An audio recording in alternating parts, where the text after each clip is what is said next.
Hello everyone, तुम्हा सर्वांचे रवी classes या यूट्यूब चॅनलवर सहर्ष स्वागत आहे. आय होप तुम्ही सर्व उत्तमच असाल. आज आपण इयत्ता 10वीच्या इतिहास विषयातील इतिहास लेखन भारतीय परंपरा या धड्याबद्दल काही महत्त्वाचे पॉईंट्स बघणार आहोत. भारतीय इतिहास लेखनाची परंपरा प्राचीन काळापासून विकसित होत गेली आहे. याचे मुख्य टप्पे प्राचीन काळ, मध्ययुगीन काळ व आधुनिक काळ. प्राचीन भारतात इतिहास मौखिक परंपरेने जपला जात असे. पुढे कोरीव लेख, नाणी आणि हस्तलिखितांद्वारे इतिहास जतन होऊ लागला. रामायण, महाभारत ही महाकाव्ये, पुराणे आणि जैन बौद्ध धर्मग्रंथ ही इतिहास लेखनाचे महत्त्वाचे स्रोत आहेत. 12व्या शतकात कलहन याने लिहिलेला राजतरंगिणी हा काश्मीरचा इतिहास असलेला ग्रंथ शास्त्रीय इतिहास लेखनाचा उत्तम नमुना मानला जातो. मध्ययुगीन काळ.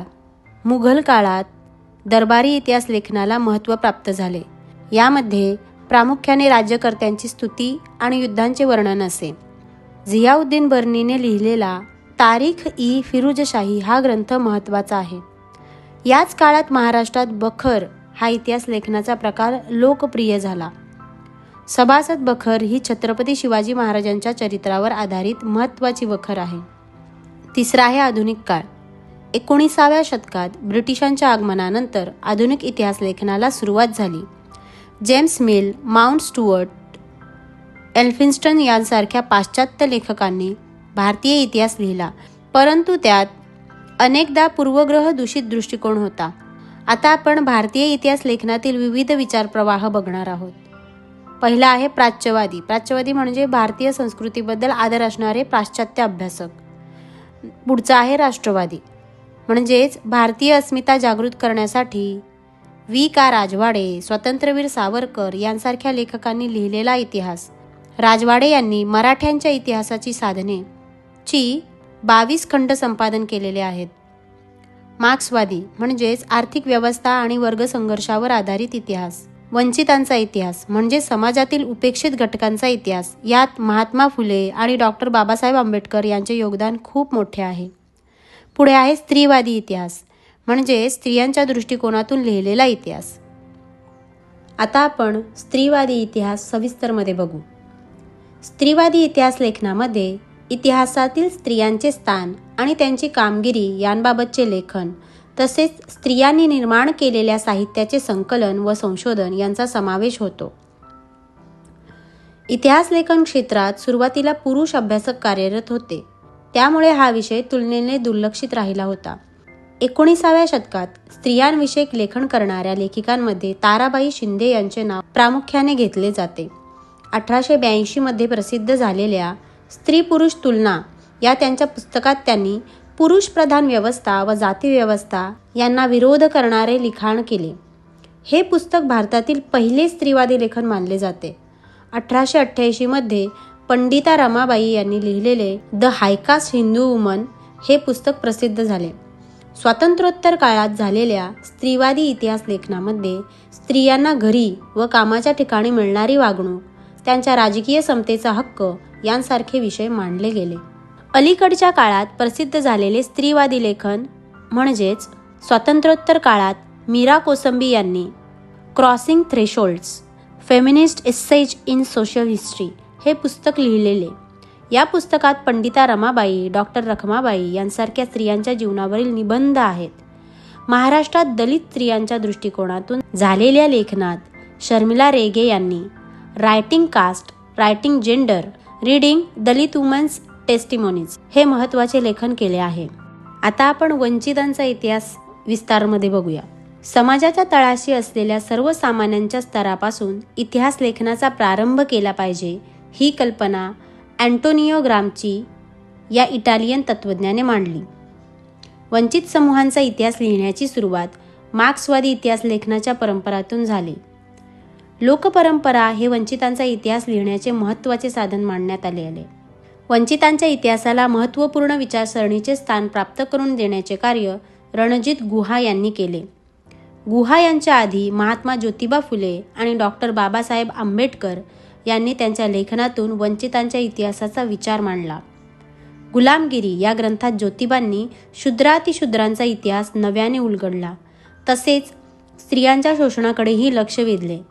डॉक्टर आंबेडकरांनी दलित वर्गाचाही भारतीय सांस्कृतिक व राजकीय घडणीत मोठा वाटा असल्याचे आपल्या हू वेअर द शूद्राज आणि द अनटचेबल्स या ग्रंथातून मांडले आहे.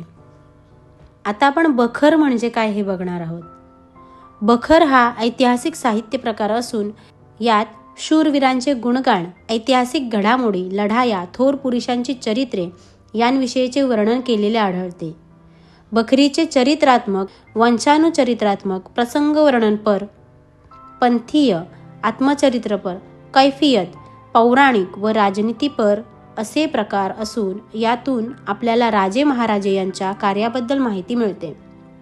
शिवाजी महाराजांच्या कारकिर्दीविषयक सभासद बखर, पानिपतच्या युद्धाविषयीची भाऊसाहेबांची बखर, तसेच होळकरांचे घराणे व त्यांच्या योगदानाची माहिती देणारी होळकरांची कैफियत ही बखर. यावरून राजांची चरित्रे व त्यांची कारकीर्द यांच्या अभ्यासासाठी बखर हा महत्त्वाचा संदर्भ असल्याने तो ऐतिहासिक साहित्याचा एक महत्त्वाचा प्रकार आहे असे म्हणता येते. आता आपण मार्क्सवादी इतिहास लेखन म्हणजे काय ते बघू.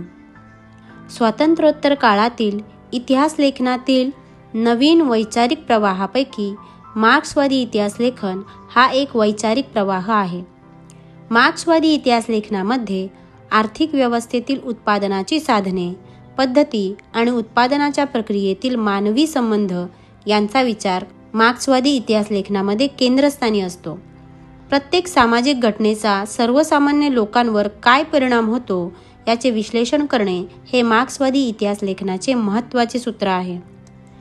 मार्क्सवादी इतिहासकारांनी समाजातील जातीव्यवस्था, होत गेलेल्या बदलांचा अभ्यास केला असून यामध्ये दामोदर कोसंबी, कॉम्रेड डांगे, रामशरण शर्मा, कॉम्रेड शरद पाटील यांचे योगदान महत्त्वाचे आहे. कॉम्रेड डांगे यांचे प्रिमिटिव्ह कम्युनिझम टू स्लेव्हरी हे पुस्तक मार्क्सवादी इतिहास लेखनाच्या उदाहरण आहे. त्यामुळे आपण म्हणू शकतो की मार्क्सवादी इतिहास लेखनाद्वारे सर्वसामान्य लोकांच्या प्रश्नांना वाचा फोडण्याचे काम खूप चांगल्या प्रकारे केलेले आहे. आता आपण इतिहासाचार्य वी का राजवाडे यांचे इतिहास लेखनातील योगदान बघणार आहोत. वी का राजवाडे यांनी इतिहास लेखन, भाषाशास्त्र, व्युत्पत्ती, व्याकरण इत्यादी विषयांवर मूलभूत संशोधन करून मराठी भाषेतून इतिहास लेखन केले. राजवाडे यांनी मराठ्यांच्या इतिहासाची साधने असे शीर्षक असणारे 22 खंड संपादित केले. त्यातील त्यांच्या प्रस्तावना अत्यंत अभ्यासपूर्ण आहेत. तसेच आपला इतिहास आपण लिहिला पाहिजे या विचाराचा पुरस्कार केला. राजवाडे यांनी मांडलेले महत्त्वपूर्ण विचार म्हणजे इतिहास म्हणजे भूतकालीन समाजाचे सर्वांगीण समग्र जीवन दर्शन. केवळ राजकीय घडामोडी, सत्तांतरासाठी कटकारस्थाने आणि युद्ध यांच्या हकीकती नव्हेत. मानवी इतिहास हा काल व स्थल यांनी बद्ध झालेला असून काल, स्थल आणि व्यक्ती यांची सांगड म्हणजे ऐतिहासिक प्रसंग होय. अस्सल कागदपत्रांच्या आधारे इतिहास लिहिला पाहिजे असा राजवाडे यांचा आग्रह होता. इतिहास संशोधनाच्या कार्याकरता त्यांनी 7 जुलै 1910 रोजी पुणे येथे भारत इतिहास संशोधक मंडळ स्थापन केले. अशा रीतीने आपण म्हणू शकतो की राष्ट्रवादी इतिहास लेखनाद्वारे वी का राजवाडे यांनी इतिहासाच्या अभ्यासाला तात्विक बैठक मिळवून दिली. आता आपण प्राच्यवादी इतिहास लेखन म्हणजे काय याचे विस्तारित रूप बघू. युरोपमधील अभ्यासकांना पूर्वेकडील संस्कृती आणि देश यांच्याबद्दल कुतूहल होता. अशा प्रकारचा आदर व कौतुक असलेल्या काही अभ्यासकांना प्राच्यवादी म्हटले जाते. प्राच्यवादी अभ्यासकांनी संस्कृत आणि युरोपीय भाषांमधील साधर्म्याचा अभ्यास केला. वैदिक वाङ्मय आणि सांस्कृतिक साहित्याचा अभ्यास करण्यावर त्यांनी भर दिला. यातूनच त्यांनी संस्कृत व युरोपीय भाषांची जननी असणारी एक प्राचीन इंडो युरोपियन भाषा अस्तित्वात होती अशी कल्पना मांडली. इसवी सन 1784 मध्ये सर विल्यम जोन्स यांनी कोलकाता येथे स्थापन केलेल्या एशियाटिक सोसायटीच्या द्वारे भारतीय वाङ्मय आणि इतिहास यांचा अभ्यासास चालना मिळाली. प्राच्यवादी अभ्यासकांमधील एक प्रमुख जर्मन इतिहासकार फ्रेडरिक मॅक्स मुलर यांनी संस्कृत भाषा ही इंडो युरोपियन भाषा गटातील अति प्राचीन शाखा होती असे प्रतिपादन केले.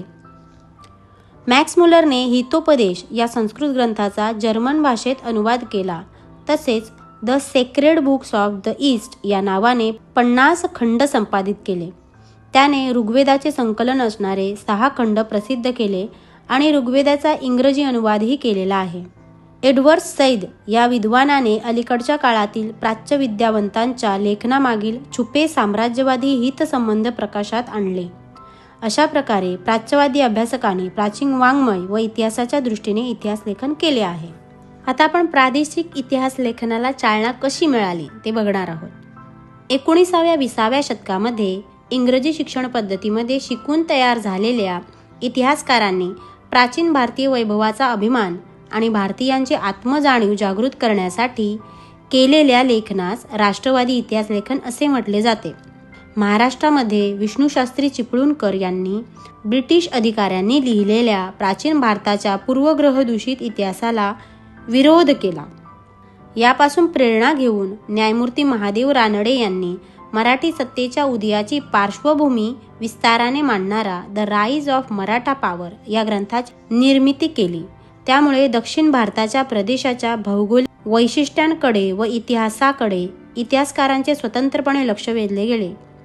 यावरून असे म्हणता येईल की राष्ट्रवादी इतिहास लेखनाच्या प्रभावातून प्रादेशिक इतिहास लेखनाला चालना मिळाली. ही होती इतिहास लेखन भारतीय परंपरा ह्या पाठाबद्दलची थोडीशी माहिती. तर कशी वाटली तुम्हाला आजची माहिती कमेंट करून नक्की कळवा. भेटूया पुढच्या व्हिडिओमध्ये. तोपर्यंत टाटा, बाय बाय.